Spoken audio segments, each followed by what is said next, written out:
따라서 감사의 열매. 오늘은 맥주 감사주일입니다. 맥주절은 이스라엘의 3대 절기이지요. 6월절, 77절, 장막절인데 6월절은 무교절이라는 다른 이름을 갖고 77절은 오순절, 맥주절, 초실절이라고 하는 하나가 더 있는데 그러한 이름이 같이 붙게 되었습니다.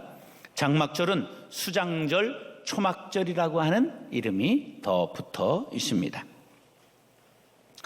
맥주절이 가장 오래된 이름이었음을 출애굽기 23장 16절에 이렇게 기록되어 있습니다. 시작.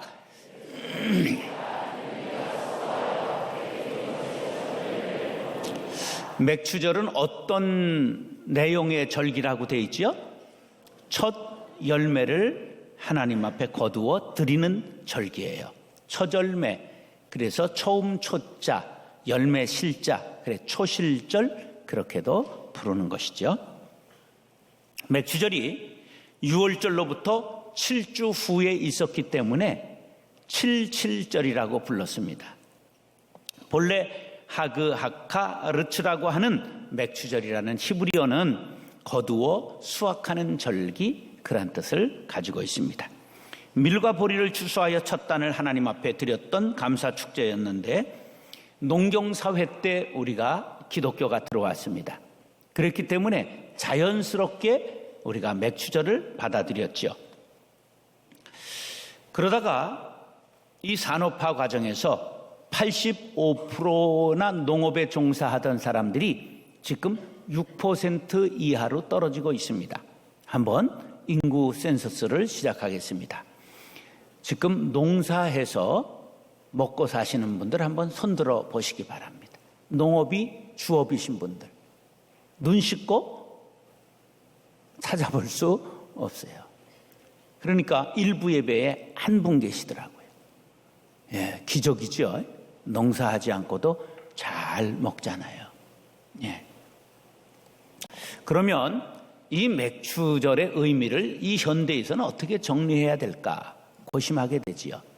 제가 4가지로 정리해 보았습니다. 첫째, 인생의 모든 것을 공급해 주시는 하나님께 감사드리자. 사업과 직장을 통해 필요를 공급해 주시는 하나님께 감사드리자. 육신의 추수와 함께 영적인 추수를 하게 하심을 감사드리자. 한 해의 절반을 은혜 중에 지낼 수 있도록 지켜주심에 감사드리자. 이렇게 새롭게 맥주절을 우리가 농사짓지 않는다고 없앨 것이 아니라 그 의미를 다시 새겨보자, 그러한 뜻입니다. 오늘 본문은 예수님께서 갈릴리 사역을 마치시고 예루살렘으로 가기 위하여 사마리아에 들어가셨다가 배척을 당하게 되었습니다. 그래서 베레아로 우회하여 예루살렘으로 가시고자 요단강 동편으로 가시는 길에서 발생한 일인데 한센씨 환자 10명이 다가왔을 때 그들의 병을 고쳐주신 사건입니다. 오늘 본문은 감사의 열매가 얼마나 맺기 어려운 열매인가, 동시에 얼마나 중요한 열매인가를 깨우쳐주고 있습니다. 사랑하는 형제 자매 여러분, 오늘 말씀을 상고할 때 작은 일에도 평범한 일에도 감사의 열매를 맺는 저와 여러분들이 될 수 있기를 예수님의 이름으로 축원합니다. 따라서 예수님은 누구도 버리지 않습니다. 이 시대에 최고 무서운 질병을 꼽으라면 암을 꼽을 수 있겠죠. 암은 얼마나 많이 걸리고 얼마나 많이 죽느냐, 2014년 통계가 나온 것이 우리가 한 해에 26만 7천 명 정도가 죽습니다.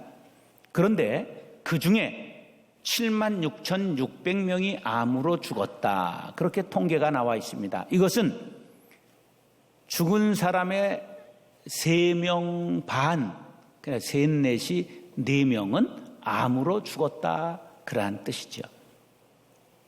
암의 종류도 이제 너무너무 다양해지고 있습니다. 또 하나 세계적으로 두려운 질병이 하나 있는데 에이즈라고 하는 것이지요. 우리나라는 아직 좀 10,000명 정도 넘어가고 있는 병인데요. 이것이 지구상에는 4천만 명 정도의 에이즈 환자가 있습니다. 특별히 아프리카에서는 세네갈 같은 나라는 나라의 존폐 위기가 달려 있을 만큼 많은 사람들이 에이즈에 걸리고 죽어가고 있습니다. 지금 이렇게 암과 에이즈를 무서운 질병으로 꼽고 있다면 예수님 당시에는 이스라엘을 비롯한 전 세계가 가장 무서운 병을 문둥병이라고 불렀습니다. 오늘 본문에 가족에게 버림받고 세상에 버림받고 종교로부터도 버림받은 문둥이 10명이 등장합니다. 11절로 14절 시작.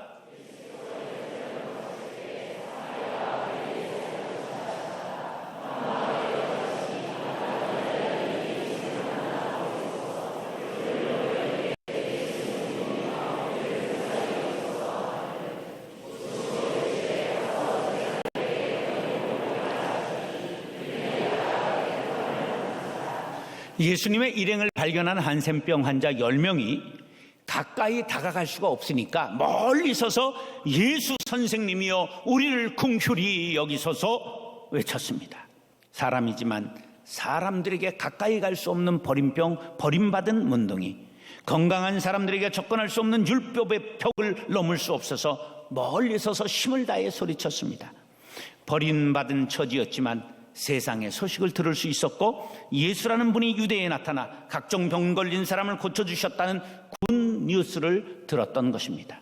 지나가는 예수님을 본 그들은 기회를 놓칠 수 없었습니다. 큰 소리로 예수님을 부르며 자비를 구했습니다. 그들의 절규에 제자들은 예수님이 어떻게 반응하시는가 예수님을 쳐다보았습니다. 그때 예수님께서 가서 제사장들에게 너희의 몸을 보이라고 말씀하셨습니다. 율법에 한센시병 걸린 사람들을 추방하는 판결을 제사장이 하게 되어 있고 그들이 나았을 때도 이들을 받아들이는 판결을 제사장이 하도록 되어 있었습니다. 10명의 한센병 환자들은 예수님의 말씀에 순종했습니다. 본문을 자세히 보십시오. 예수님이 말씀하셨을 때 그들의 병이 나았습니까? 낫지 않았습니까? 아직 낫지 않았어요. 그런데 중요한 것은 그들이 그럼에도 불구하고 이 말씀에 순종해서 제사장이 있는 마을로 향하기 시작했습니다. 그런데 가다가 보니까 자기의 손이 멀쩡해졌습니다. 상대방의 얼굴을 보니까 깨끗해졌습니다. 서로들 손을 잡으며 기뻐 뛰며 감격에 눈물을 흘렸습니다. 예수님을 만나면 기적이 일어납니다. 말씀에 순종하면 이같이 기적을 맛보게 되는 것을 믿으시기 바랍니다. 그래서 순종이 제사보다 낫고 듣는 것이 수양의 기름보다 낫다고 말씀한 것입니다. 순종은 복의 전령사여 형통의 길잡이가 된다는 사실을 믿으시기 바랍니다. 부모에게와 형제에게 버림받고 세상에서 버림받은 한센병 환자들이었지만 예수님은 결코 누구도 버리지 않으셨습니다.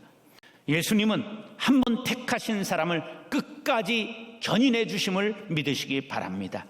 누가 우리를 그리스도의 사랑에서 끊으리요? 환난이나 곤고나 박해나 기근이나 적신이나 위험이나 칼이랴. 어떤 경우에도 예수님은 결코 우리를 버리지 아니하십니다. 시편 27편 10절입니다. 시작. 할렐루야. 부모가 자식을 버리는 경우가 어디 있느냐고요? 놀라지 마세요. 한 해에 우리나라에서만 부모가 버리는 자식이 10,000명이 넘는다는 사실입니다. 이것이 육신의 부모의 한계입니다. 더욱이 자식보다 오래 사는 부모는 적습니다. 자식을 끝까지 책임질 수는 없는 것입니다. 그러나 예수님은 우리를 끝까지 버리지 않으시고 사랑의 줄로 견인하셔서 천국까지 인도해 주심을 믿으시면 아멘 하시기 바랍니다. 사랑하는 형제 자매 여러분, 예수님은 한 번 택한 성도들을 천국까지 책임지고 인도해 주십니다. 이러한 예수님의 사랑과 은혜를 감사하는 맥주절이 될 수 있기를 예수님의 이름으로 축원합니다. 따라 하시죠. 감사하는 사람은 적습니다. 감사할 줄 알면 다 된 사람입니다. 감사는 그만큼 하기 어렵다는 뜻이지요. 하나님께서 두 천사를 세상에 내려보내시면서 오늘 하루 동안의 기도를 담아오라고 바구니를 주셨습니다. 한 천사는 소원을 담기로 하고 한 천사는 감사를 담기로 했습니다. 그들이 올라가 하나님 앞에 섰을 때 한 천사는 너무 바구니가 무거워 땀을 뚝뚝 흘리고 하나님 앞에 섰습니다. 어떤 기도를 담았을까요? 소원의 감사를 담은 천사였습니다. 한 천사는 빈 바구니를 가지고 하나님 앞에 섰습니다. 어떤 기도를 받았을까요?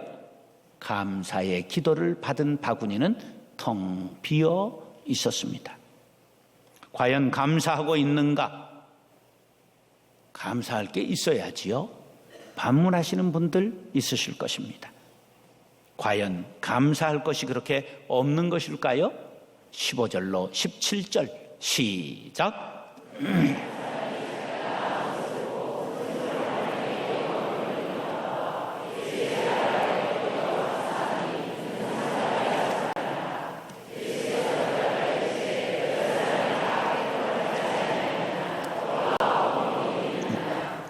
몇 명이 고침을 받았죠? 우리 모두가 은혜를 받았다. 그러한 말씀이에요. 그런데 돌아와 감사를 표한 사람은 몇 명이었죠? 한 명이었다. 그것도 유대인이 아니라 어느 사람이었다고요? 사마리아 사람. 마땅히 감사가 더 넘쳐야 될 사람들이 감사하지 않고 있다는 뜻입니다. 이 사마리아 사람은 큰 소리로 감사하다고 외치며 예수님 발 아래 엎드려 살해했습니다. 즉석의 감사가 가장 유쾌한 법입니다. 지체하면 감사가 헛되고 가치가 떨어집니다. 여기에서 생각해 볼 것은 은혜를 받은 자는 많으나 감사하는 자는 적다는 말씀입니다. 오늘 성경 내용을 숫자로 환산하면 10분의 1만 감사하고 있지요. 이들이 받은 은혜는 크고 놀라운 것이었습니다. 천형에서 해방된 것이지요. 새 생명을 얻었습니다. 그런데 감사한 사람이 매우 적었습니다. 영적으로 생각해 보면 죄에 오염되고 전염되어 영적으로 사탄의 노예 듣고 광야에서 방황하며 죄로 인해 죽었던 우리를 긍휼에 풍성하신 하나님의 사랑으로 인하여 허물로 죽은 우리를 그리스도께서 살려주신 것입니다. 그리고 우리의 생명이 하늘의 생명책에 기록되었습니다. 얼마나 감사한 일입니까? 그런데 어떻게 감사했습니까? 오늘 9 한센시 병자들이 감사한 인색한 모습을 보면서 우리 모두가 그러한 마음을 가지고 있지는 않은가 회개해야 될 것입니다. 자신이 고통당할 때는 작은 고통에서도 아우성치고 받은 은혜에는 무덤덤했고 무감동했던 자신을 돌이켜 보시기 바랍니다. 사도 바울은 우리들에게 범사에 감사하라고 말씀하고 있습니다. 큰 일에도 감사, 작은 일에도 감사, 좋은 일에도 감사, 어려움 속에서도 감사, 언제나 어디서나 감사하라는 말씀입니다. 이것은 모든 그리스도인들을 향한 권면이요 명령입니다. 좋은 일에 감사하는 사람이 열의 하나라고 한다면 어려움 속에서도 감사할 줄 아는 사람은 천의 하나가 될까요? 감사는 보석을 캐는 것과 같습니다. 광산에서 광부가 보석을 캐는 것과 같이 감사할 조건을 찾아내지 않으면 옆에 보석이 굴러다녀도 감사할 줄 모르게 되는 법입니다. 누가복음 15장 31절로 32절 시작.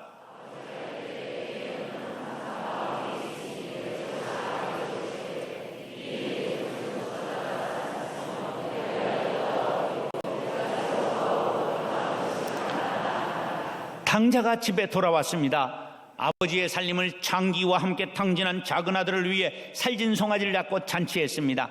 그랬더니 큰아들이 돌아와 아버지께 대하여 혈기를 부리면서 나한테는 염소 새끼 하나 잡아주신 적이 없더니 아니 이럴 수가 있습니까? 하고 항변하는 큰아들을 향해서 아버지께서 하신 귀한 말씀, 내 것이 다 내 것이 아니냐. 우리는 모든 것을 다 가지고 누리면서도 깨닫지 못하고 범사에 감사할 줄 모르는 큰아들, 곧 집안의 탕자인지도 모릅니다. 범사에 감사하는 사람이 성숙한 사람입니다. 날 구원하신 주 감사, 모든 것 주신 감사, 지난 추억 인해 감사, 주 내 곁에 계시네. 향기로운 봄철에 감사, 외로운 가을날 감사, 사라진 눈물도 감사, 나의 영혼 평안해. 응답하신 기도 감사, 거절하신 것 감사.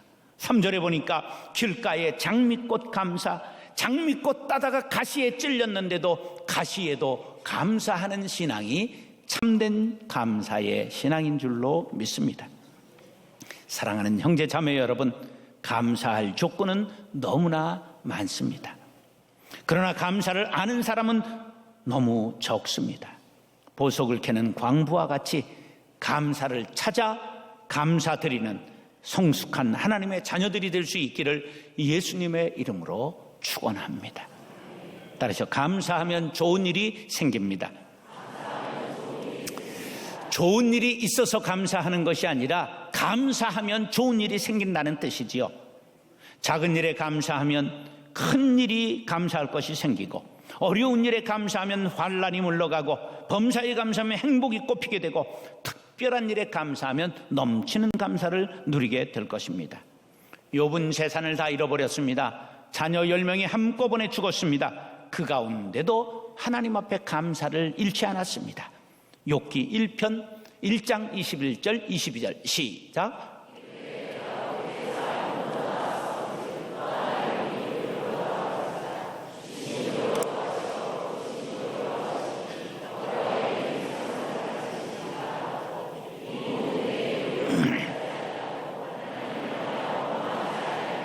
말할 수 없는 고통 중에 오히려 감사하고 찬송했더니 하나님께서 갑절의 은혜를 베풀어 주셨다고 마지막 장에 이렇게 기록하고 있습니다. 시작.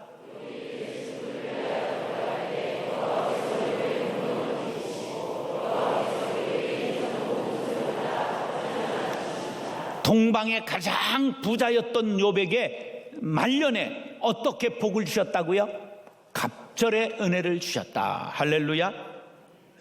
다니엘은 바벨론의 포로로 잡혀갔습니다.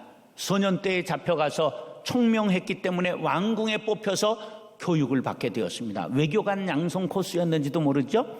그런데 얼마나 지혜가 있고 총명했는지 국무총리로 발탁이 되었습니다. 근데 제국이 127개나 도가 되니까 총리가 3명이나 있었어요. 다른 총리들이 얼마나 시기를 했는지 왕에게, 왕 이외에 다른 앞에 기도하는 사람들은 사자굴에 쳐넣기로 왕을 꼬드겨 가지고 조서에 도장을 받았습니다.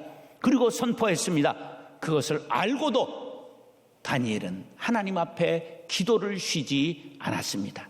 이에 대하여 다니엘서의 6장 시작.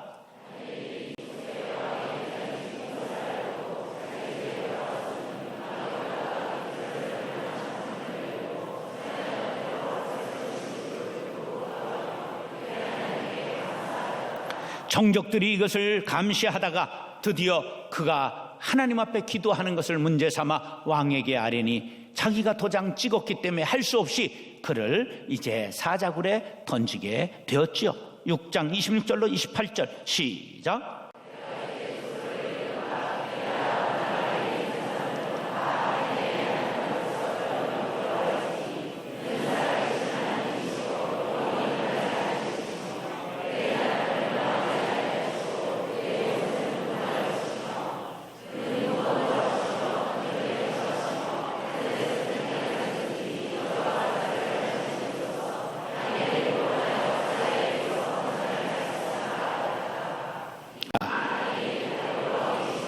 바사 사람 고레스 왕의 시대에 형통하였더라. 아멘. 감사하면 하루 3번씩 무릎을 꿇고 기도하며 그의 하나님께 감사하였더니 위경에서 건지시고 그를 높여 주셨습니다. 이와 같이 감사하면 좋은 일이 생깁니다. 누가복음 17장 18절 19절 시작.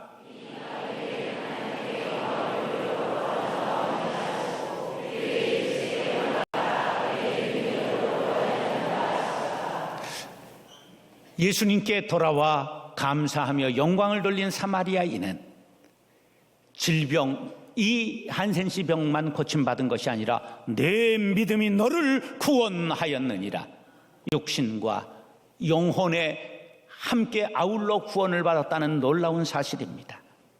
9명의 병자들은 육체의 질병을 고침받는데 끝이고 말았지만 돌아와 감사한 이 사람은 구원의 은총을 누리게 된 것입니다.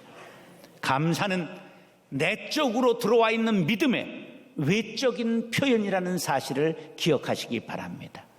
고백하지 않은 사랑은 사랑이 아닌 것처럼 감사가 없는 신앙은 신앙이 아닌 것을 기억하시기 바랍니다. 우리 모두가 감사할 때 하나님께서 그 믿음을 보시고 새로운 상급을 베풀어 주십니다. 히브리서 11장 6절에 믿음이 없이는 하나님을 기쁘시게 하지 못하나니 하나님께 나아가는 자는 반드시 그가 계신 것과 또한 그가 자기를 찾는 자들에게 상 주시는 이심을 믿어야 할지니라. 탈무드에 보면 참된 지자는 모든 사람에게 배우는 사람, 참된 강자는 자신을 제어하는 사람, 참된 부자는 자신이 가진 것에 감사하는 사람이라고 기록되어 있습니다. 잠언 18장 20절에 사람은 입에서 나오는 열매로 말미암아 배부르게 되나니 곧 그의 입술에서 나는 것으로 말미암아 만족하게 되느니라. 이사야 57장 19절에 시작. 입술의 열매를 창조하는 자 여호와가 말하노라. 먼 데 있는 자에게든지 가까운 자에게 있는 자에게든지 평강이 있을지어다 내가 그를 고치리라 하셨느니라. 하나님은 입술의 열매를 창조하시는 분이십니다. 입술의 열매를 짓는 분이십니다. 불평과 불만을 토하면 그 열매는 쓰고 독이 되어 자신뿐만 아니라 타인이 상하게 됩니다. 그러나 감사의 열매를 맺으면 그 열매는 자신에게 기쁨과 평안이 될 뿐만 아니라 남을 살리고 공동체를 유익케 하는 생명의 열매가 된다는 사실을 기억하시기 바랍니다. 그래서 히브리서 기자는 13장 15절에 이렇게 권고합니다. 시작.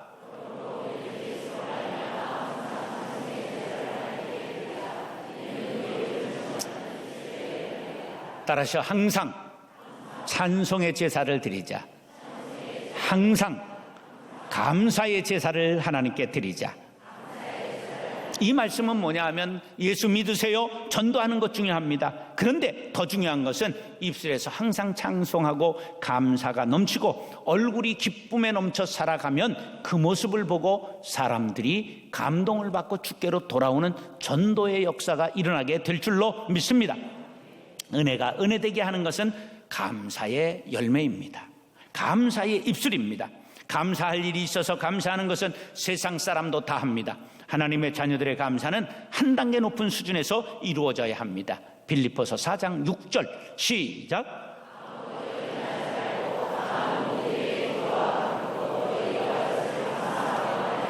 할렐루야. 염려 대신 기도하고 감사하면서 기도하시기 바랍니다. 주실 것을 믿고 감사하면 감사를 받으신 하나님께서 가장 좋은 것으로 응답해 주십니다. 이것이 기도 응답의 열쇠입니다.